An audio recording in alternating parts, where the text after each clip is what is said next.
బద్ధకస్తులు. వల్లభాపురం గ్రామంలో గంగాధరుడనే షావుకారు ఉండేవాడు. అతడు గొప్ప శ్రీమంతుడు. తాత ముత్తాతలు సంపాదించిన సొమ్ము ఇంట్లో మూలుగుతోంది. చిన్నప్పటి నుంచి భోజన ప్రియుడు కావటంతో తినడం పడుకోవడం అతనికి నిత్యకృత్యమైపోయింది. పని చేయక బద్దకించటంతో బరువు కూడా పెరిగిపోయాడు. అయినా భోజనం మాత్రం మారలేదు. పైగా రుచికరమైన ఆహారం పలహారాలు చేయించుకొని మరీ తినేవాడు. అందుకోసం బాగా వంట చేసే రామలింగాన్ని పనిలో పెట్టుకున్నాడు. రామలింగం రోజు జీడిపప్పు, బాదం పప్పు, కిస్మిస్సు, బెల్లంతో చేసిన అనేక తినుబండారాలు చేసేవాడు. శ్రీమంతుడు వాటిని తిని పడుకునేవాడు. అతను తిని పడుకోగానే రామలింగం మిగిలినవి తను తిని ఇంటికి కూడా పంపేవాడు. ఈ క్రమంలోనే శ్రీమంతుడి వద్ద పనిచేస్తున్న వంటవాడు రామలింగానికి కూడా తిండి జాస్తి అయింది. అతని శరీరం కొవ్వి సోమరితనం అలవాటు పడింది. పని చేయాలంటే బద్ధకం ఏర్పడింది. అందుచేత వాడు తన కింద పనిచేయటానికి మరొక పని మనిషిని పెట్టుకోవాలని నిశ్చయించుకున్నాడు. తన ఇంటికి వచ్చినప్పుడు తనకు సహాయం చేయటానికి కుర్రవాడు కావాలని తన ఇంటి పక్కనున్న వారిని అడిగాడు. వాళ్ళు వీర్రాజు అనే కుర్రాడిని పిలిచి, రామలింగం వెంట పనికి వెళ్తావా అని అడిగారు. వాడు దానికి సరేనన్నాడు. రామలింగం వాణ్ణి తన వెంట తీసుకుని పోయాడు. శ్రీమంతుడు మధ్యాహ్నం భోజనం చేయగానే పడుకొని నిద్రపోతాడు. 3 గంటలయ్యేసరికి ఆయనకు పలహారం సిద్ధమవుతుంది. రామలింగం ఆ పలహారం తెచ్చి మంచం పక్కన పెడితే ఆయన నిద్రలేచి పలహారం చేసి మళ్ళీ నిద్రపోతాడు. ఒక్కొక్కసారి ఆయన మరికొంతసేపటికే లేచి, నా పలహారము పాలు ఏవిరా అని కేక వేస్తాడు. ఎందుకంటే నిద్రమత్తుతో చేసిన పలహారం కావటం చేత ఆయనకది జ్ఞాపకమే ఉండదు. ఇప్పుడే తీసుకున్నారు కదండి అంటాడు వంటవాడు. ఆయన తిన్న ఎంగిలి పల్లాలు, పాలలోట చూపించినాక గాని శ్రీమంతుడికి నమ్మకం కలగదు. యజమానికి ఇలాంటి అలవాటు ఉండటం చేత రామలింగం ఆయన ఎంగిలి పల్లాలు లోటా మంచం పక్కనే ఉండనిచ్చేవాడు. ఇలా కొంతకాలం గడిచాక రామలింగానికి ఒక దుర్బుద్ధి పుట్టింది. వాడికి కూడా క్రమంగా ఒళ్ళు బరువు హెచ్చుతూ ఉండటం చేత ఒక్కొక్క రోజు పలహారం చెయ్యటానికి ఒళ్ళు వంగేది కాదు. అటువంటప్పుడు వాడు కొన్ని ఎంగిలి పల్లాలు, లోటా తయారు చేసి యజమాని మంచం పక్కనే పెట్టేసి యజమాని మూతికి కొంచెం చక్కెర, నెయ్యి కలిపి రాసి మాట్లాడకుండా ఊరుకునేవాడు. యజమాని లేచి, పలహారము పాలు ఏవిరా అని అడిగితే, ఇప్పుడే కదండి పలహారం చేశారు అని జవాబిచ్చేవాడు. యజమాని ఎంగిలి పల్లాలు చూసి పెదవులు నాక్కొని నిజమే కాబోలుననుకొని మళ్ళీ నిద్రపోయేవాడు. వీర్రాజు నౌకరీలోకి వచ్చిన రోజున రామలింగం పలహారం చేయటానికి బద్దకించాడు. వాడు కొన్ని ఎంగిలి పల్లాలు, లోటా తయారు చేసి వీర్రాజుతో, ఈ పల్లాలు లోటా యజమాని మంచం పక్కనే పెట్టు, ఈ చక్కెర నెయ్యి తీసుకుపోయి యజమాని పెదవులపైన రాయి, ఆయన గుర్రు పెట్టి నిద్రపోతున్నాడు, లేవడులే, భయమేమీ లేదు అన్నాడు. సరేనండి అని వీర్రాజు పల్లాలు లోటా పట్టుకుపోయి యజమాని మంచం పక్కనే పెట్టి బల్ల మీద ఉంచాడు. కాని నెయ్యి చక్కెర ఎలా రాయాలో వాడికి తెలియలేదు. యజమాని పెదవులపైన రాయమంటాడు కదా వంటవాడు.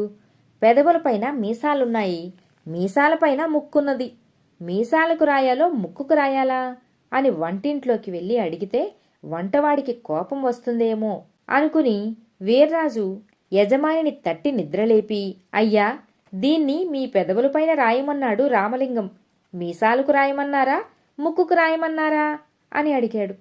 యజమాని నిద్రమత్తు నుంచి లేచి, ఏమిట్రా రాసేది, నా పలహారం ఎక్కడరా అని అడిగాడు. పలహారం లేదయ్యా, అందుకే ఈ ఎంగిలి పల్లాలు తయారు చేసి మీ మంచం దగ్గర పెట్టాను. ఈ నెయ్యి మీ పెదవులపైన రాయమన్నాడు ఆ వంటాయన. పెదవులపైననేమో మీకు మీసాలున్నాయి, దానికి పైన మీ ముక్కున్నది. దీన్ని మీసాలకు రాయాలో మీ ముక్కుకు రాయాలో తెలియక తమరిని అడుగుదామని లేపాను అన్నాడు వీర్రాజు అమాయకంగా. ఇదంతా ఏమిటి, నాకు కొంచెం కూడా అర్థం కావటం లేదు. పలహారం చెయ్యకపోవడమేమిటి, ఎంగిలి పల్లాలు తెచ్చి నా మంచం పక్కన పెట్టడమేమిటి అని యజమాని చిరాకుపడి అడిగాడు. అయ్యా, తమరు నిద్రలేచి పలహారం తెమ్మంటే అవి చూపించి తమకు పలహారం చేశారని వంటాయన చెప్పమన్నాడండి అన్నాడు వీర్రాజు. రామలింగం తనను ఈ విధంగా తరచూ మోసగిస్తున్నాడని అప్పుడు యజమానికి స్పష్టంగా తెలిసింది. ఆయన రామలింగాన్ని వీర్రాజును కూడా నానా తిట్లు తిట్టి పనిలోంచి వెళ్ళగొట్టాడు. ఇద్దరికీ ఉద్యోగం పోయింది. బద్ధకస్తులకు సుఖపడే హక్కు లేదు. విదిశా నగరాన్ని అమరపాలుడు పాలించే రోజుల్లో శ్రావణి అనే ఒక నిరుపేద స్త్రీ జీవించేది. ఆమెకు ఎవ్వరూ లేరు. భర్త కొంతకాలం క్రితమే మరణించాడు. ఉన్న ఒక్కగానొక్క కొడుకు మైత్రేయుణ్ణి ఏ లోటు లేకుండా పెంచుతూ ఉంది ఆమె. అతను 15 సంవత్సరాల వాడయ్యాడు. వాళ్ళ ఇంటి పక్కల ఉన్నవారు పక్కనే ఉన్న గ్రామంలో పని ఉందని, మీ అబ్బాయిని కూడా పంపు, నీకు కాస్త తోడవుతాడు అని చెప్పారు ఆమెతో. పంపటానికి ఇష్టం లేకపోయినా పని అలవాటవుతుంది కదా అని, బాబూ మైత్రేయ, నీకు అలవాటు లేని పని కోసం వెళుతున్నావు. నీకు చెప్పిన పని జాగ్రత్తగా చెయ్యి. ఇదిగో ఈ డబ్బులు రహస్యంగా ఉంచుకో అని తన చొక్కా జేబులో కొన్ని డబ్బులను పెట్టి ఎవ్వరికీ కనిపించకుండా కుట్టి, ఇంకొక మాట, నీవు ఎప్పుడూ అబద్ధం చెప్పకూడదు. అలా చెప్పనని నాకు మాటివ్వు అంది. సరే అని మైత్రేయుడు తల్లికి నమస్కరించి బయలుదేరాడు. వారు ప్రయాణిస్తున్న గ్రామానికి మధ్యలో ఒక దారిలో ఒక చిన్న అడవి ఉంది. రాత్రిపూట ప్రయాణం చేయటం సాధ్యపడదు కనుక వాళ్ళంతా ఒకచోట స్థావరం ఏర్పాటు చేసుకుని నిద్రపోతున్నారు. ఆ నిద్రపోతున్న సమయంలో బందిపోటు దొంగలు వాళ్లను లేపి, మీ దగ్గర ఉన్న డబ్బును మాకు ఇవ్వండి అని వారిని బెదిరించారు. అందరూ తమ దగ్గర ఉన్న డబ్బులన్నీ ఇచ్చేశారు. పిల్లాడి దగ్గర ఏముంటుందిలే, అయినా ఏ పిల్లాడా, నీ దగ్గర డబ్బులు ఏమైనా ఉన్నాయా అన్నాడు ఆ దొంగ. ఉన్నాయి అని సమాధానం చెప్పాడు మైత్రేయుడు. ఏవి, ఎక్కడా అని బందిపోటు దొంగలలో ఒకడు అతని జేబులు మొత్తం వెదికాడు.